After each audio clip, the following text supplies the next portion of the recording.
Kaya sabi niya, will reflect his ambition in his character if a man choose the wrong woman.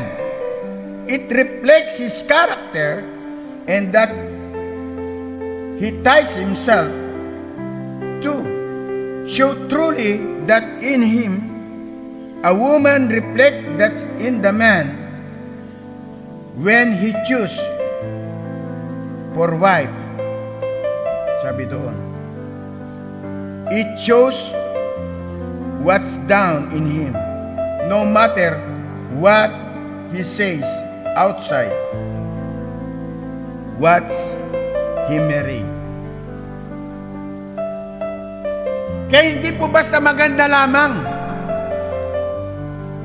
Baka yung maganda na yun, pag uwi mo, mga kapatid, yung kinainan nyo kaninang umaga, nandoon pa nakalagay doon sa lababo. Ikaw na pagod, galing trabaho, ikaw pa yung maghuhugas, kasi mahal mo yung babae. Pero yung minahal mo, mga kapatid, hindi nagre-reflect sa iyo. Ikaw masipag, tapos yung nakuha mo. Kaya dapat ay magpe-pray tayo. Kasi si Kristo, naghahanap din ng nobya, nagkasing karakter niya. Hindi man niya tayo lubusang nakita pa. Pero dahil sa tayo sumasampalataya na ang Diyos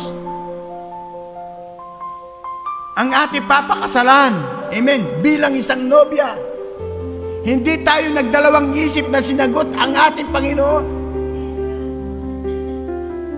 Kaya isang araw, magpapanagpo ang groom at ang nobya sa meeting in the air. Amen. Hindi ba tayo masaya na mayroong Hesukristo na nag-iintay sa atin? At habang nag-iintay sa atin, tayo na may galak na galak, excited na makapiling ang ating Panginoon, ang ating groom.